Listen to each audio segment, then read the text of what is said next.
जय हिंद दोस्तों। आज से हम ज्योग्राफी के एमसीक्यू क्वेश्चन पे बात करेंगे। बीच में कुछ लैग का इशू चल रहा था जो मैंने सही कर दिया। अब वीडियो आपको प्रॉपर तरीके से दिखेगी आपको। चलो बात करते हैं ज़रा। निम्नलिखित के दर्रों में से किससे होकर ले जाने का रास्ता है। तो हमें देखना किससे होकर ले जाने का रास्ता होगा, ये क्वेश्चन पूछा गया आपका। तो आइए मैं कुछ दर्रों को बताता हूँ आपको। जैसे ये जो है आपका, ये पड़ता है जम्मू वाला एरिया। जम्मू, यहाँ से अगर हम जाते हैं तो ये वाला एरिया पड़ता है मेरा श्रीनगर। ये दर्रों को याद करने की ट्रिक बता रहा हूँ मैं आपको। इस तरीके से आपको दर्रों को क्या करना पड़ेगा, याद करना पड़ेगा। कोई भी क्वेश्चन गलत नहीं होगा आपका। यहाँ से अगर मैं जाता हूँ तो ये पड़ता है आपका कारगिल वाली रेंज, कारगिल। और यहाँ से अगर मैं जाऊँ तो ये वाली जो रेंज पड़ती है ये पड़ती है लेह लद्दाख वाली, लेह लेह बोलते हैं हम इसको। और कारगिल से ये रास्ता निकल जाता है आपका, कहाँ को निकल जाता है, ये वाला जो एरिया हो जाएगा इसको बोलते हैं गिलगिट, गिलगिट, गिलगिट। और ये जो कारगिल से एक रास्ता निकल जाता है, ये कश्मीर वैली सुना होगा आपने, तो ये कश्मीर को निकल जाता है, कश्मीर को निकल जाता है। अब हमें दर्रे याद करने हैं। तो अगर मैं बोलूँ आपसे, आपको अगर जम्मू से श्रीनगर जाना है तो आपको कौन सा दर्रा पास करना पड़ेगा, तो बनिहाल दर्रा पास करना पड़ेगा। तो यहाँ कौन मिल जाएगा, बनिहाल दर्रा मिल जाएगा। अगर आपको श्रीनगर से कारगिल जाना है तो श्रीनगर से कारगिल जाने के लिए जोजिल्ला दर्रा पड़ेगा बीच में। अगर मेरे को कारगिल से कहाँ जाना है, लेह जाना है, तो मैं कैसे जाऊँगा, फ़ोटो खींचते हुए जाऊँगा, तो कौन सा हो जाएगा, फोटुला दर्रा हो जाएगा। फिर कारगिल से एक रास्ता कट जाता है गिलगिट के लिए, तो कौन सा दर्रा होगा आपका, बुर्जिल्ला दर्रा, बुर्जिल्ला यहाँ पड़ता है, बुर्जिल्ला। और कारगिल से मुझे अगर कश्मीर जाना है तो पेंसिल्ला दर्रा, पेंसिल्ला, पेंसिल्ला यहाँ कौन सा मिल जाएगा, पेंसिल्ला मिल जाएगा। तो ये दर्रे होते हैं। इस तरीके से हम क्या कर सकते हैं, लद्दाख और जम्मू कश्मीर के बहुत सारे दर्रे क्या कर सकते हैं, याद कर सकते हैं। अब क्वेश्चन पूछ लेगा श्रीनगर से ले जाने के लिए किन किन दर्रों का प्रयोग कर सकते हैं आप लोग, तो क्या हो जाएगा, एक जोजिल्ला दर्रे का प्रयोग करेंगे, एक कौन सा, फोटुला दर्रे का प्रयोग करूँगा। वैसे मैं पूछ लूँगा कश्मीर से मेरे को कहाँ जाना है, गिलगिट जाना है, तो बीच में कौन कौन से दर्रे पड़ेंगे, पेंसिल्ला पड़ेगा और बुर्जिल्ला पड़ेगा। तो यहाँ सिपकिल्ला दर्रा तो होगा नहीं। बनिहाल दर्रा जम्मू को श्रीनगर से जोड़ रहा है, लेकिन ये क्या पूछ रहा है आपका, किस से होकर हमें कहाँ जाना है, लेह जाना है। अब देखो लेह जाने के लिए हमें कहाँ कहाँ से, श्रीनगर से भी जा सकते हैं, जोजिल्ला और फोटुला। मतलब मेन जो दर्रा पड़ रहा है वो फोटुला ही पड़ रहा है। कौन सा पड़ रहा है, फोटुला पड़ रहा है। तो ये होगा, एक तो कौन सा पड़ रहा है, फोटुला पड़ रहा है, और दूसरा कौन सा पड़ रहा है, जोजिल्ला। तो यहाँ फोटुला ऑप्शन में नहीं है, तो कौन सा हो जाएगा, जोजिल्ला हो जाएगा। चुम्बी घाटी हो नहीं सकता, बनिहाल हो नहीं सकता। तो इस तरीके से आपको क्या करना, ये क्वेश्चन करना है, इसको याद कर लेना भाई। अगला क्वेश्चन देखो जरा, सुमेलित करना, आपको क्या करना, मिलान करना है। तो पश्चिमी घाट यानी कि क्षेत्र दे रखे हैं और स्थानांतरण कृषि दे रखे हैं। पश्चिमी घाट में स्थानांतरण कृषि को क्या बोला जाता है, तो ये बोला जाता है कुमारी बोला जाता है। दक्षिण पूर्व राजस्थान में जो बोलते हैं, ये बोलते हैं बालतरे, क्या बोलते हैं, बालतरे बोलते हैं। ये दूसरा होगा। उत्तर पूर्व अगर क्षेत्रों की मैं बात करूं तो यहाँ झूम कृषि के नाम से जाना जाता है। और मध्य प्रदेश में क्या बोला जाता है, डाहिया। तो ये ऑप्शन किस में दिख रहा है आपका, 4 2 3 1, 4 2 3 1 इसमें हो जाएगा। तो कुछ और चीज़ें हमें झूम कृषि से याद रखना पड़ेगा। अगर मैं बात करूँ हिमालय, हिमालय में झूम कृषि को क्या बोलते हैं, हिमालय। तो हिमालय में इसको खिल नाम से जानते हैं, खिल बोला जाता है झूम कृषि को। और इसके साथ साथ मैं बात करूँ अंडमान एंड निकोबार की बात करूँ, निको लिख देता हूँ, निकोबार। तो ये जो हो जाएगा, यहाँ दीपा बोला जाता है, इसे क्या बोला जाता है, दीपा बोला जाता है। और इसके साथ में बात करूँ आंध्र प्रदेश, आंध्र प्रदेश में झूम कृषि को या स्थानांतरण कृषि को जो नाम बोलते हैं वो बोलते हैं पेंडा, पेंडा बोलते हैं, या पोंडू भी बोलते हैं कई बार, पोंडू। ये झूम कृषि, झूम कृषि से इतने आपको याद रखने पड़ेंगे जो महत्वपूर्ण है। इसके साथ साथ एक और चीज़ पूछा जाता है कि जो पेंडा पद्धति होता है, पेंडा पद्धति यानी कि झूम कृषि से संबंधित होता है पेंडा पद्धति। और पेंडा पद्धति के बारे में हमें ये ध्यान रखना पड़ेगा, पेंडा पद्धति में 2 चीज़ों का प्रयोग किया जाता है। एक तो कर्तन का प्रयोग किया जाता है, कर्तन, कर्तन का मतलब होगा जंगलों को आप क्या करते हैं, काटते हैं। और काटने के बाद जब सूख जाते हैं तो उनका क्या कर देते हैं, दहन। दहन का मतलब होता है जला दिया जाता है। तो पेंडा पद्धति से संबंधित दो शब्दावली हमें याद रखनी पड़ेगी। पेंडा जो हो जाएगा किससे संबंधित हो जाएगा, ये जो हो जाएगा झूम कृषि से संबंधित हो जाएगा। झूम कृषि या फिर क्या बोलते हैं इसको, स्थानांतरण कृषि बोला जाता है। कर्तन और दहन का प्रयोग करते हैं। तो ध्यान रखना, पश्चिमी घाट में क्या बोला जाता है, कुमारी बोला जाता है। दक्षिण पूर्व राजस्थान में क्या बोलते हैं, बालतरे बोलते हैं। उत्तर पूर्व में क्या बोलते हैं, झूम बोलते हैं। मध्य प्रदेश में क्या बोला जाता है, डाहिया करके एक नाम होता है। तो ये किससे संबंधित हो जाएगा, झूम कृषि से संबंधित हो जाएगा। चलो देखते हैं अगले क्वेश्चन पे। गोल्डन राइस एक प्रचुर स्रोत होता है, यानी कि गोल्डन राइस एक प्रचुर स्रोत, मतलब गोल्डन राइस में कौन सी ऐसी चीज़ें पाई जाती है जो प्रचुर मात्रा में पाई जाती है। तो गोल्डन राइस में जो होता है आपका विटामिन ए प्रचुर मात्रा में पाया जाता है। इस पर भी दो तीन चीज़ें हमें याद रखनी पड़ेगी, उन पर बात करते हैं ज़रा। तो इस गोल्डन राइस में एक तो क्या मिलता है आपका, विटामिन ए प्रचुर मात्रा में मिलता है। दूसरा जो गोल्डन राइस होगा, गोल्डन राइस, इसमें एक और चीज़ होती है, इस विटामिन ए को कई बार क्या बोल देता है, ये बीटा कैरोटीन बोल देता है। Beta carotene, carotene. तो कभी ऐसा भी बोल दें कि बीटा कैरोटीन की मात्रा किस में होती है आपकी, तो ये गोल्डन राइस में होता है। अब देखो भाई ये गोल्डन राइस है क्या आपका, तो हमने क्या करा, गोल्डन राइस एक चावल की एक किस्म है जो हमने क्या करा, संकर करके बनाई है। संकर प्रजाति सुनी होगी आपने, तो संकर करके हमने इस गोल्डन राइस को क्या करा, बनाया है आपका। ये किस लिए बनाया गया, क्योंकि चावल में जो होती है कार्बोहाइड्रेट की मात्रा ज़्यादा मिलती है और विटामिन क्या मिलता है, कम मिलता है। इसलिए विटामिन ए को बढ़ाने के लिए हमने क्या करा, गोल्डन राइस बनाया है। ठीक है, चलो एक दूसरी चीज़ आती है राइस से, पॉलिश लगा हुआ चावल जो होता है, पॉलिश लगा चावल जो होगा, पॉलिश लगा चावल। तो इसके बारे में भी एक दो फैक्ट याद रखने पड़ेंगे। पॉलिश लगा हुआ चावल जो होता है, ये जो होता है, इसके बारे में सुनिए ज़रा। तो जो पॉलिश लगा हुआ चावल होता है उसमें विटामिन बी की कमी पाई जाती है। विटामिन B1 बोलते हैं, वैसे विटामिन B1 की कमी मिलती है। B1 जिसको हम सामान्य भाषा में क्या बोल देते हैं, इसका एक और नाम होता है थायमिन। थायमिन, तो यानी कि इसमें थायमिन की भी क्या मिलती है, कमी मिलती है। तो ये पॉलिश लगा हुआ चावल, मतलब बोलते हैं ऐसा है कि अगर आप चावल को ज़्यादा धुलते हैं तो क्या हो जाता है, उसमें एक चीज़ की कमी हो जाती है। वो कौन सी चीज़ की कमी हो जाती है, तो विटामिन B1 की कमी हो जाती है, थायमिन की कमी हो जाती है। देखो एक मोस्ट इंपॉर्टेंट क्वेश्चन है आपका कि आपसे अगर पूछें कि चावल के उत्पादन में 4 महत्वपूर्ण राज्य 2024-25 की रिपोर्ट के अनुसार, 2024-25, तो 2024-25 क्या आई, नई रिपोर्ट आई, इसके अनुसार हमें चावल उत्पादक राज्य ध्यान रखने पड़ेंगे। पहले स्थान पे तो कौन सा है, यूपी। कौन सा हो जाएगा, यूपी। तो सबसे ज़्यादा चावल उत्पादन में क्या हो जाएगा, यूपी हो जाएगा। उसके बाद आपको ध्यान रखना पड़ेगा तेलंगाना। तेलंगाना में भी क्या हो रहा है आपका, चावल उत्पादन हो रहा है। दूसरे नंबर पे आ गया भाई तेलंगाना। और तीसरे नंबर पे कौन सा है, पंजाब। तीसरे नंबर पे कौन सा है, पंजाब होगा। और इसके बाद चौथा नंबर जो है वेस्ट बंगाल का है, क्या हो जाएगा, वेस्ट बंगाल। और पांचवा जो हो जाएगा वो किसका हो जाएगा, MP। ये 2024-25 की रिपोर्ट है, इसके अनुसार आपको ये ध्यान रखना इंपॉर्टेंट है, बन सकता है क्वेश्चन। ठीक है, तो इसको आपको ध्यान रखना पड़ेगा। एक और चीज़ें बता देता हूँ मैं चावल से आपको। एक क्या होती है, एक पोकल्ली करके एक किस्म होती है चावल की, पोकल्ली करके। ये पोकल्ली जो होती है आपकी, ये क्या होता है आपका, खारे जल। ये कहाँ उगने लग जाता है, खारे जल।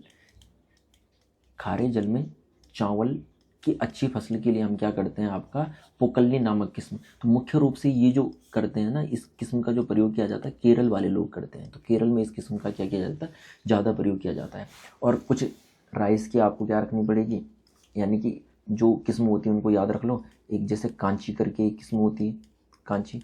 कांची के बाद दूसरा क्या हो जाएगा आपका, पद्मा। एक पद्मा करके होती है आपकी। फिर क्या होती है, कृष्णा। एक क्या होती है, कृष्णा करके होती है। तो इतनी चीज़ें याद रखो। ठीक है, बढ़ते हैं जरा अगले क्वेश्चन पे। देखो क्वेश्चन क्या पूछा गया आपका, निम्नलिखित नदियों पर विचार करना है और बताना है आपको कि पूर्वी घाट से किसका उद्गम होता है। पूर्वी घाट से किसका उद्गम होता है, तो ये हमारा कौन सा हो जाएगा, ये पूर्वी घाट वाला रेंज हो जाएगा। ये कौन सी रेंज हो जाएगी, पश्चिमी घाट में।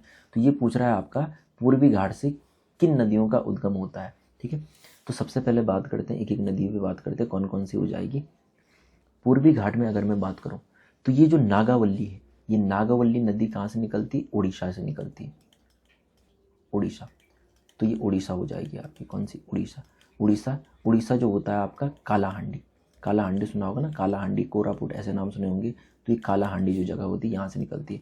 जो ये वंशधारा नदी होती है ये भी उड़ीसा से निकलती है और उड़ीसा में कौन सी जगह होती है, यहाँ भी कौन सी जगह होगी, कालाहांडी हो जाएगी। कौन सी हो जाएगी, कालाहांडी, कालाहांडी, ठीक है, कालाहांडी। तो ये कालाहांडी जगह हो जाएगी, यहीं से निकलती है आपकी, ठीक है। तो इससे पहले हमें क्या पता होना चाहिए कि पूर्वी घाट में कौन कौन से आते हैं। एक तो क्या आ जाएगा जी, आपका उड़ीसा आ जाएगा, एक उड़ीसा आता है। उड़ीसा के बाद आपका कौन सा आ जाएगा, ये आ जाएगा आंध्र प्रदेश आ जाएगा, आंध्र प्रदेश। आंध्र प्रदेश के बाद एक तेलंगाना भी याद कर सकते हैं आप, तेलंगाना, तेलंगाना हो जाएगा, तेलंगाना। तेलंगाना के साथ साथ कौन सा हो जाएगा, तमिलनाडु, तमिलनाडु, कौन सा हो जाएगा, तमिलनाडु। यानी कि एक बात है, अगर पूर्वी घाट की नदी पूछ रहा है तो उड़ीसा से तो निकलनी चाहिए आपकी। उपरोक्त में से कौन सी नदियाँ पूर्वी घाट से निकलती, तो उड़ीसा से तो निकलनी चाहिए। तो ये दोनों नदियाँ उड़ीसा से निकल रही, ये दो तो हो जाएंगे आपके। लेकिन अगर मैं बात करता हूँ सुवर्ण रेखा नदी, सुवर्ण रेखा नदी जो निकलती है वो निकलती है झारखंड से। तो यानी कि झारखंड किसका हिस्सा नहीं है, आपका पूर्वी घाट का हिस्सा नहीं है। कौन सा, ये सारे पूर्वी घाट, उड़ीसा, आंध्र प्रदेश, तेलंगाना बोल सकते हैं आप लोग, तमिलनाडु, कर्नाटक भी एक पल के लिए आप बोल सकते हैं, ठीक है। इधर से देखो जरा, ये पश्चिमी घाट में जो हो जाएगा, ये हो जाएगा, एक तो आता है गुजरात आता है, कौन सा आता है, गुजरात। गुजरात के बाद कौन सा आ जाएगा, महाराष्ट्र आ जाएगा, महाराष्ट्र। महाराष्ट्र के बाद जो आता है वो कौन सा आ सकता है, कर्नाटक, के आर लिख देता हूँ, कर्नाटक। और कर्नाटक के बाद जो आएगा वो केरल आएगा, केरल आएगा। लेकिन हमें पूर्वी घाट से लेना देना है। अब ब्राह्मणी नदी, तो थोड़ा ब्राह्मणी नदी पे मैं बात करता हूँ, ब्राह्मणी होगी या नहीं होगी, ब्राह्मणी। तो ब्राह्मणी के बारे में आप ये ध्यान रखो कि जो ब्राह्मणी नदी है वो क्या होती है, आपकी दो नदियों से मिलकर बनती है। ब्राह्मणी भी उड़ीसा से निकलती है, लेकिन आप समझो जरा, ब्राह्मणी जो नदी होगी दो नदियों से मिलकर बनती है। एक तो होती है शंख नदी, और एक नदी कौन सी होती है, कोयल नदी, कोयल। शंख और कौन सी नदी हो जाएगी, कोयल नदी। इन दोनों से मिलकर क्या बनती है, आपकी ब्राह्मणी नदी बनती है। और ये जो शंख और कोयल नदी, ये कहाँ से निकलती, सीएनपी, छोटा नागपुर के पठार से निकलती है। और ये भी कहाँ से निकलती है, सीएनपी, छोटा नागपुर के पठार से निकलेगी। और दोनों जो मिलती है कहाँ मिलती है, उड़ीसा में मिलती है। तो उड़ीसा में फाइनली क्या बनती है, आपकी ब्राह्मणी नदी बनती है। लेकिन आपको ये ध्यान रखना है कि ये पूछ रहा है कि पूर्वी घाट से उद्गम होता है, तो ब्राह्मणी नदी का उद्गम पूर्वी घाट से नहीं हो रहा है, ये कहाँ से हो रहा है, झारखंड से हो रहा है। इसलिए हमारे पास कौन से हो जाएंगे, एक ये भी कैंसिल हो जाएगा आपका। तो हमारे पास कौन सा होगा, नागावली और वंशधारा। तो नागावली और वंशधारा जो हो जाएंगे आपकी, तो ऑप्शन कौन सा होगा, 2 और 4 जो होगा ये सही ऑप्शन माना जाएगा आपका, ठीक है। इसके बाद अगला क्वेश्चन देखिए जरा। अगला क्वेश्चन क्या लिखा है इसने कि जलोढ़ मृदा में नाइट्रोजन समृद्ध होता है। तो एक चीज़ ध्यान रखना, भारत की अगर मैं मृदा की बात करता हूँ, भारत की जो भी मिट्टी होगी उसमें एक चीज़ तो हो जाएगा भाई, एक ह्यूमस होता है, ह्यूमस बोलते हैं आपका, ह्यूमस की कमी मिलती है भारत की मृदाओं में, ह्यूमस की कमी मिलती है। ह्यूमस के साथ साथ एक क्या हो जाएगा, नाइट्रोजन, नाइट्रोजन, नाइट्रोजन की भी क्या मिलेगी, आपकी कमी मिलेगी, नाइट्रोजन की कमी। भारत में एक चीज़ ध्यान रखना, एक ही मृदा होती है, कौन सी मृदा, पीट मृदा, पीट मृदा। तो इस पीट मृदा को ध्यान रखें, इसमें मिलती है ह्यूमस की मात्रा अधिक, क्या मिलेगी, ह्यूमस की मात्रा अधिक मिलेगी। बाकी मृदा में, सारी मृदा में ह्यूमस और नाइट्रोजन की मात्रा क्या मिलेगी, आपको कम मिलेगी। तो एक चीज़ तो ध्यान रखना। तो ये बोल रहा है कि जलोढ़ मृदा नाइट्रोजन से समृद्ध होती है, यानी कि नाइट्रोजन अधिक मात्रा में पाया जाता, तो गलत बात हो जाएगी। दूसरा देखना, काली मृदा लोहा एवं चूने से समृद्ध होती है परंतु नाइट्रोजन से हीन होती है। तो नाइट्रोजन नहीं पाया जाता आपका काली मृदा। काली मृदा के बारे में अगर मैं बोलूँ एक दो फैक्ट याद रखने के लिए, तो काली मृदा को क्या बोला जाता है, एक तो स्वतः जुताई वाली मृदा बोला जाता है, क्या बोला जाता है, स्वतः जुताई वाली मृदा। इसके साथ साथ काली मृदा में क्या होता है आपका, एक जो ब्लैक रंग होता है आपका, क्या होता है, ब्लैक रंग। तो ये जो होता है टाइटेनीफेरस, टाइटेनीफेरस कौन सा हो जाएगा, टाइटेनीफेरस। और इसके साथ साथ आप ध्यान रख सकते हैं मैग्नेटाइट होता है, मैग्नेटाइट। इसके कारण क्या होता है, इसका रंग काला होता है, ये भी ध्यान रख सकते हैं। ह्यूमस की मात्रा फिर से बोलूँगा कम मिलेगी आपकी, ठीक है। तो ये तो सही हो जाएगा, काली मृदा लोहा एवं चूने से समृद्ध, चूना भी पाया जाता है, लोहा भी पाया जाता है, परंतु नाइट्रोजन की हानि होती है, तो ये भी सही हो जाएगा, ये तो सही हो जाएगा। दूसरी बात देखो, लेटराइट मृदा जो हो जाएगी ये लोहा और एल्युमिनियम से समृद्ध होती है, सही बात है आपका। तो लोहे के कारण क्या हो जाता है, इसका रंग भी थोड़ा सा लाल होने लग जाता है, परंतु नाइट्रोजन और पोटेशियम यानी कि नाइट्रोजन की फिर से क्या मिल गई, कमी मिल गई आपकी। तो इसके बारे में, लेटराइट मृदा के बारे में ध्यान रखें। तो लेटराइट मृदा जो होती है इसके लिए टेम्परेचर, यानी कि टेम्प की अगर मैं बात करूँ, टेम्परेचर की बात करूँ, टेम्परेचर अधिक हो जाएगा। दूसरी चीज़ क्या होगी इसके लिए, रेनफॉल भी अधिक चाहिए होगी, रेन भी चाहिए होती है, अधिक चाहिए होती है। और रेन के साथ साथ आप ध्यान रखेंगे इसमें हिली एरिया में मिलती है। तो हम यहाँ देखेंगे कौन सा 2 और 3 क्या हो जाएगा, सही हो जाएगा। तो 2 और 3 कौन सा होगा, इस वाले ऑप्शन में ये क्या हो जाएगा आपका, सही हो जाएगा। ठीक है, चलो इसके बाद अगला क्वेश्चन देखते हैं जरा। ये जनजाति पूछी गई थी कि जनजाति के बारे में बताओ। ठीक है, चलो तो लिम्पू जो जाति मिलती है आपकी, ये कहाँ मिलती है, सिक्किम के क्षेत्रों में मिलती है। पहला तो सही हो जाएगा, सिक्किम वाले क्षेत्रों में मिलती है। इसके बाद जो कार्बी मिलती है, कार्बी जो मिलेगी आपकी, ये मिलेगी असम में मिलेगी। असम में मिलती है, न कि हिमाचल प्रदेश में मिलती है। तो कार्बी जो मिलती है असम में मिलती है। इसके बाद ये तो गलत हो जाएगा, असम में मिलेगी। डोंगरिया कोंड करके जो जनजाति होती है आपकी, ये मिलती है उड़ीसा में। तो ये तो सही हो जाएगा आपका, तीसरा सही हो जाएगा। और बोंडा करके एक जनजाति होती है, ये कहाँ मिलती है आपकी, ये मिलेगी आपकी तमिलनाडु में। तो यानी कि 1, 3 और 4, यानी कि दूसरा पेयर गलत है। तो ये क्या पूरा सुमेलित है आपका, 1, 3 और कौन सा हो जाएगा आपका 4। तो ये सही हो जाएगा। आगे देखते हैं जरा। लौंग प्राप्त होता है, तो लौंग कहाँ से प्राप्त होता है भाई, इस पे देखते हैं। तो कुछ चीज़ें मैं बता देता हूँ, जैसे केसर कभी पूछ लें। ठीक है, केसर जो प्राप्त होता है, वर्तिकाग्र सुना होगा आपने, वर्तिकाग्र से प्राप्त होता है आपका केसर। तो केसर अगर पूछे, केसर कहाँ से प्राप्त हो जाएगा, वर्तिकाग्र से प्राप्त हो जाएगा। इसके बाद कभी कभी एक दालचीनी सुना होगा आपने, दालचीनी चाय में प्रयोग करते हैं ना, दालचीनी। तो दालचीनी जो मिलता है आपका, ये छाल से मिलता है, छाल। तो छाल होती है जो, उससे क्या मिलेगा, दालचीनी मिलेगा। इसके बाद इलायची आपने देखा होगा, इलायची का तो क्या होता है आपका, इलायची फल होता है आपका, वो क्या होता है, फल होता है। तो इलायची क्या हो जाएगा आपका फल हो जाएगा। इसके बाद एक और बताता हूँ मैं, हल्दी जो होता है आपका तना, किससे प्राप्त होती है, तना से प्राप्त होती है। तो हल्दी के लिए आपको क्या ध्यान रखना पड़ेगा, तना ध्यान रखना पड़ेगा। ठीक है, अब यहाँ पूछ रहा है कि जो लौंग जो होती है, ये क्या होती है, पुष्पकली होती है, पुष्प से प्राप्त होती है, पुष्पकली बोला जाता है इसको। तो लौंग पुष्पकली से प्राप्त हो जाएगी। इसके बाद देखो जरा, निम्न नदियों पर विचार करो। तो किसकी सहायक नदी बतानी है आपको, जो आपसे जो पूछ रहा है इसमें, तो आपसे गोदावरी की सहायक नदी पूछ रहा है। तो गोदावरी की सहायक नदी आपको ध्यान रखनी पड़ेगी। ठीक है, चलो तो गोदावरी की सहायक नदी अगर मैं बता देता हूँ आपको, थोड़ा कुछ नदियाँ बता दूंगा मैं आपको। ये हो जाएगी गोदावरी की नदी हो जाएगी। तो इसकी सहायक नदी ध्यान रखो। ठीक है, एक तो हो जाएगी आपकी, यहाँ से निकलेगी, ये दोनों मिलेंगे आपका, ये हो जाती है आपकी दुधना नदी, दुधना।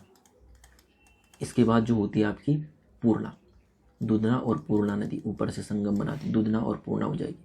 यहाँ पे एक त्रिशूल वाली सीप याद रखना पड़ेगा आपका, त्रिशूल, 3 नदियाँ मिलेंगी और आगे बढ़ेंगी। ठीक है, तो यहाँ पे एक मिल जाएगी आपकी पेनगंगा। ठीक है, इसके बाद जो हो जाएगी बीच में जो आएगी वर्धा, MP साइड से आती है वर्धा। इधर जो आएगी आपकी वेनगंगा, कौन सी हो जाएगी, ये वेनगंगा हो जाएगी। ठीक है, इसके बाद आपको ध्यान रखना है, ये जो सारी मिलकर बनाती है, ये प्राणहिता करके एक नदी होती है, ये सारे साथ मिलकर बनाते हैं, प्राणहिता। इसके बाद आपको ध्यान रखना है, यहाँ से आएगी इंद्रावती, ये हो जाएगी, इंद्रावती हो जाएगी। इंद्रावती की एक सहायक नदी याद रखना चाहते तो रख सकते हैं, नारंगी नदी होती है, नारंगी। इसके बाद यहाँ से आएगी सबरी, कौन सी नदी आती है, सबरी आती है। सबरी की जो सहायक नदी होती है, एक होती है बलीमेला, लिख देता हूँ, बलीमेला, ये बलीमेला, पीछे चले गए, 1 मिनट, बलीमेला। तो कौन सी हो जाएगी, बलीमेला। और यही हो जाएगी एक सिलेरू नदी, नीचे से अगर मैं बोलूँ, नीचे से कमी नदी मिलती है। तो एक तो क्या होती है, एक प्रवरा और एक मूला, प्रवरा मूला हो जाएगी। इधर से जो हो जाएगी एक नदी जो आएगी इधर से, मानेर करके एक नदी होती है। और इधर क्या हो जाएगी, किन्नराशनी, तो ये नदी हो जाएगी। अब क्वेश्चन पे आगे जरा, ये तो मैंने बता दिया आपको, इसकी गोदावरी की सहायक नदी बता दी आपकी। ठीक है, अब देखो गोदावरी की जो सहायक नदी कौन कौन सी हो जाएगी। तो एक प्राणहिता तो है, अभी पढ़ा हमने, क्या पढ़ा, प्राणहिता हो जाएगी। इसके बाद अगली जो नदी देखनी है आपको, ठीक है, तो प्राणहिता हो जाएगी। इंद्रावती है तो देखो जरा, इंद्रावती है आपकी, ठीक है। इंद्रावती के बाद आपको कौन सा दिख रहा है और जो नदी हो सकती है आपकी, तो ये जो हो जाएगा आपका, मेरे हिसाब से तो डी ही लग रहा है मुझे, 2 और 3 ही लग रहा है। पेन्नार तो नीचे केरल के साइड हो जाएगा, वंशधारा भी नहीं होगी आपकी, तो कौन सा हो जाएगा, दूसरा और तीसरा क्या हो जाएगा आपका, आंसर हो जाएगा, ठीक है। चलो इसके बाद आगे बढ़ो जरा, इनको मिलाना है आपको, ठीक है। पहले देखो जरा कृष्णा, यानी कि उनकी सहायक नदी दे रखी है। कृष्णा की जो सहायक नदी होती है, तो कृष्णा की सहायक नदी एक तो मुझे ध्यान आ रही है, वही कौन सी हो सकती है, भीमा। कौन सी हो जाएगी, भीमा हो जाएगी। इसके बाद ब्रह्मपुत्र, ब्रह्मपुत्र की जो सहायक नदी होगी वो कौन सी हो जाएगी, ब्रह्मपुत्र की सहायक नदी जो हो सकती है वो कौन सी होगी आपकी, ये हो जाएगी तीस्ता। गोदावरी की सहायक नदी जो हो जाएगी, गोदावरी, अभी थोड़ी देर पहले हमने गोदावरी देखा, तो कौन सा हो जाएगा, इंद्रावती हो जाएगा दूसरा। और यमुना की कौन सी हो जाएगी, चंबल, चंबल बेतवा केन। तो 4 3 2 1, 4 3 2 1 यानी कि पहला ऑप्शन हो जाएगा। तो कृष्णा की सहायक नदी कौन सी हो जाएगी, भीमा हो जाएगी। ब्रह्मपुत्र की कौन सी हो जाएगी, तीस्ता हो जाएगी। और गोदावरी जो है आपकी वो किसकी हो जाएगी, इंद्रावती। और यमुना की कौन सी हो जाएगी, चंबल, चंबल बेतवा केन, ये सारी की सारी होते हैं, ठीक है। चलो इसको ध्यान रखो जरा, ये क्वेश्चन आ रखा है, निम्नलिखित जोड़ों को क्या करना है, मिलाना है। विटिकल्चर, विटिकल्चर जो होता है ये किससे संबंधित होता है, अंगूर उत्पादन से संबंधित, तो पहले का चौथा लगा सकता हूँ मैं। वेजिकल्चर, अब देखो वेजिकल्चर में कन्फ्यूजन मत होना, वेजिकल्चर हाँ सब्जियों के लिए भी प्रयोग किया जाता है, आपका सब्जी उगाने के लिए भी प्रयोग कर सकते हैं, लेकिन जो सब्जी के लिए मुख्यतः है ओलेरी कल्चर है आपका, कौन सा है, ओलेरी कल्चर। तो सब्जी देखो जरा, सब्जी ये पहले से मिल जाएगा। पीसी कल्चर, पीसी कल्चर जो हो जाएगा ये मछली से संबंधित हो जाएगा, ये दूसरा हो जाएगा। और वेजिकल्चर, वेजिकल्चर क्या बोलेंगे हम, वृक्षों की कृषि से संबंधित हो जाएगा, तो यानी कि तीसरा हो जाएगा। तो विटिकल्चर क्या हो जाएगा, अंगूर की खेती। वेजिकल्चर आपको ध्यान रखना है कौन सा हो जाएगा, वृक्षों की कृषि से। और पीसी कल्चर जो हो जाएगा ये मछली उत्पादन से। और ओलेरी कल्चर जो हो जाएगा ये हो जाएगा सब्जी। तो मुख्य रूप से ओलेरी कल्चर होता है सब्जी के लिए, ठीक है। तो 4 3 2 1 किस ऑप्शन में, 4 3 2 1 ये वाला सही हो जाएगा आपका, ठीक है। चलो आगे देखते हैं। चलो तो आज इतने ही क्वेश्चन हो जाएंगे, तो कल से हम फिर से क्या करेंगे, एमसीक्यू क्वेश्चन पे क्या करेंगे, बात करेंगे। तो एमसीक्यू कराए जाएंगे आपको, कुछ ज्योग्राफी के, कुछ हिस्ट्री के, कुछ पॉलिटी के। तो आज इतना ही रखते हैं, धन्यवाद।